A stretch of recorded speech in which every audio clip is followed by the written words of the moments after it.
Rebecca learned to lie on a Tuesday afternoon in October, 3 months after she got married. Not a dramatic lie. Not the kind that ruins lives in a single moment, just a small omission. A carefully edited version of the truth. Her husband asked her where she'd been, and she said she'd been at the grocery store. Which was true. But she didn't mention that she'd also stopped by her ex-boyfriend's apartment, not because anything happened. Nothing happened. She just needed to return a book he'd lent her years ago. And she'd been carrying it around in her car for weeks, and she finally decided to drop it off. It took 5 minutes. She knocked on the door. He answered. She handed him the book. They exchanged pleasantries. She left. That was the whole story. But when her husband asked where she'd been, she didn't mention the stop. She didn't mention the ex-boyfriend or the book or the 5 minutes. She just said she'd been at the grocery store. And her husband believed her because why wouldn't he? They'd been married for 3 months.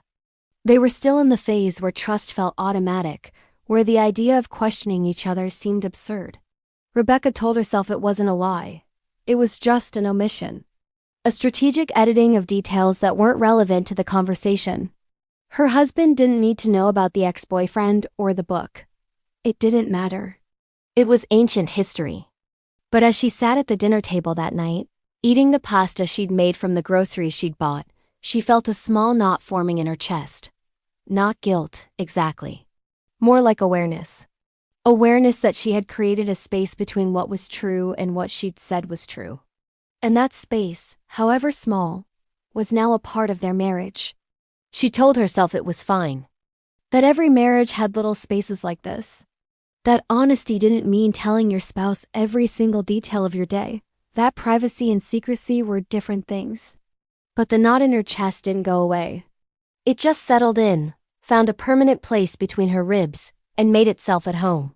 The second lie came a month later. Her mother called while Rebecca was at work. Her mother had always been difficult, demanding, critical, prone to creating drama where none existed. And Rebecca had spent years learning how to manage her mother's emotional volatility, learning which topics to avoid and which lies to tell to maintain the peace. Her mother asked if Rebecca and her husband were coming for Thanksgiving. Rebecca said they were still deciding, that they might split the holiday between both families. This was not true. They had already decided to spend Thanksgiving with her husband's family. Rebecca had agreed to it weeks ago. But she didn't want to tell her mother that. She didn't want to deal with the guilt trip, the accusations of abandonment, the hours-long phone call filled with passive-aggressive comments about how Rebecca never had time for her own family anymore. So she lied. She said they were still deciding. And then she spent the next 3 weeks carefully constructing a narrative that would make the decision seem inevitable and beyond her control. When she finally told her mother they'd be spending Thanksgiving with her husband's family, she framed it as a compromise she'd been forced into, a sacrifice she was making for the sake of her marriage. Her mother was still upset, but the lie had softened a blow. It had created the illusion that Rebecca had fought for her, that the decision had been painful, that Rebecca was a victim of circumstances rather than an active participant in choosing her husband's family over her own. Rebecca's husband never found out about the lie. He had no idea that she'd told her mother they were still deciding when they'd already decided. And Rebecca told herself that this was fine. That managing her mother's emotions was just part of being a good daughter. That the lie had prevented unnecessary conflict. That everyone was better off. But the knot in her chest grew a little bigger. And the space between what was true and what she said was true expanded just a little more. By their second year of marriage, Rebecca had become an architect, not of buildings, but of narratives. She had learned to construct stories that protected her marriage from the messages of truth. She had learned which details to include and which to omit. She had learned how to frame her choices in ways that made her husband feel included even when he was out. She had learned, in short, how to be a wife. Her husband wanted children. He talked about it often casually at first, then with increasing frequency. He would see a baby in a restaurant and smile. He would comment on their friends' pregnancies. He would ask, gently, whether Rebecca had thought about when they might start trying. Rebecca didn't want children. She had never wanted children, but she'd never told him that. Before they got married, when he'd mentioned wanting a family someday, she'd said, "Someday sounds nice." Which wasn't a lie. Someday did sound nice. Someday sounded abstract and distant enough that it didn't require a decision. But someday was getting closer. And her husband was starting to ask more direct questions. "What do you think about starting to try soon?" he asked one evening. Rebecca looked at him. She could have told him the truth. She could have said, "I don't want children. I've never wanted children. I thought I might change my mind, but I haven't, and I don't think I will." But she didn't say that. Instead, she said, "I'm just worried about timing. Work is really intense right now. Maybe we should wait until things settle down." This was partially true. Work was intense, but work was always intense. That wasn't the reason she didn't want children. She didn't want children because she didn't want to give up her autonomy. She didn't want to be responsible for another human's entire existence. She didn't want her body to change or her life to revolve around someone else's needs. But saying that felt cruel. It felt like a rejection not just of motherhood, but of her husband's dream for their future. So she lied. She blamed work. She blamed timing. She created the illusion that children were something she wanted, just not right now. And her husband believed her because he wanted to believe her. Because believing her meant their marriage was still on track, that the future he'd imagined was still possible. Months turned into years. The conversations about children continued. Rebecca continued to find reasons to delay. First it was work, then it was finances. Then it was wanting to travel more before they settled down. Each reason was plausible enough that her husband accepted it. But beneath each reason was the same truth. She didn't want children. And she couldn't figure out how to say that without destroying him. The silence about children created other silences. Rebecca stopped talking about her career ambitions because they didn't align with motherhood. She stopped mentioning the places she wanted to travel because her husband always framed travel as something they do before kids. She stopped talking about her future at all, because every version of her future she could imagine involved not having children, and admitting that felt impossible. She started spending more time alone, not because she didn't love her husband, but because being alone meant she didn't have to perform. She didn't have to pretend to want things she didn't want. She didn't have to edit her thoughts and desires into versions that fit the narrative of their marriage. Her husband noticed. "You seem distant," he said one night. "Is everything okay?" Rebecca smiled. "I'm just tired." Another lie. She wasn't tired. She was exhausted. But exhaustion and tiredness are different things. Tiredness is temporary. Exhaustion is what happens when them been lying for so long that the truth starts to feel like a foreign language. The moment came 5 years into their marriage. They were on vacation, sitting on a beach in Mexico, watching the sunset over the ocean. It was one of those perfect moments, the kind that travel brochures promise, the kind that's supposed to make you feel grateful for your life. Her husband reached over and took her hand. "I've been thinking," he said. "Maybe we should stop waiting. Maybe we should just start trying for a baby when we get home." Rebecca felt the knot in her chest, the one that had been there since the first lie tighten. "I don't know," she said. Her husband looked at her. "What do you mean you don't know?" And there it was, the moment where everything could have changed. She could have told him the truth. She could have said, "I don't want children. I know you do. I know this is important to you. But I can't do it. And I'm sorry I didn't tell you sooner." The words were right there. They were in her throat. All she had to do was say them. But she didn't. Instead, she said, "I'm just scared. What if I'm not a good mother? What if I can't handle it?" Her husband squeezed her hand. "You'll be an amazing mother. I know you will." And just like that, the moment was gone. The truth stayed buried. And the lie expanded to include not just her desire to avoid motherhood, but her supposed fears about whether she'd be good at it. They flew home. Life continued. Her husband started talking to friends about their experiences with parenthood. He started looking at houses with extra bedrooms. He started in small and large ways, building a future that Rebecca knew she couldn't give him. And every day she didn't tell him the truth was another day she was stealing from him. Another day he was making decisions based on a future that would never happen. She started having panic attacks, small ones at first. She would wake up in the middle of the night, her heart racing, her chest tight, unable to breathe. She would lie in bed next to her husband and think about the life he wanted and the life she wanted, and how those two lives were incompatible. She started seeing a therapist. Not couples therapy, individual therapy. She told her therapist everything, the lies, the omissions, the growing space between who she was and who her husband thought she was.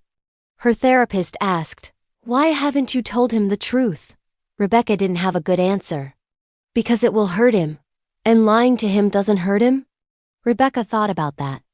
She thought about all the ways her silence was already hurting him, the ways it was preventing him from making informed decisions about his own life, the ways it was trapping him in a marriage built on incomplete information. "I don't know how to tell him," Rebecca finally said. "I don't know how to say it without destroying everything." Her therapist looked at her. "You going to have to decide what you more afraid of, destroying the marriage by telling the truth, or destroying yourself by continuing to lie." Rebecca made her decision on a Wednesday. Not because Wednesday had any significance, but because that was the day she realized she couldn't do it anymore. She couldn't keep lying. She couldn't keep pretending. She couldn't keep disappearing into the space between who she was and who her husband needed her to be. She waited until after dinner. She made his favorite meal, lasagna, garlic bread, a salad. She wanted him to be comfortable. She wanted the news to come from a place of love, not ambush. They sat on the couch. She turned off the TV. "I need to talk to you about something," she said. Her husband looked at her. She could see concern in his eyes. Maybe he'd been waiting for this conversation too. Maybe some part of him had always known. "I don't want children," she said. The words came out flat, clinical, not because she didn't care, but because if she tried to soften them, she'd lose her nerve. Her husband stared at her. "What?" "I don't want children. I've never wanted children. I thought I might change my mind, but I haven't. And I don't think I will." Silence. Long, terrible silence. "How long have you known this?" her husband finally asked. Rebecca thought about lying. About saying she'd only recently figured it out. But she was done lying. "Since before we got married." Her husband stood up. He walked to the window. He stood there for a long time, his back to her. "So all those conversations we've had," he said slowly. "All those times you said you wanted to wait, you were lying." "I wasn't lying.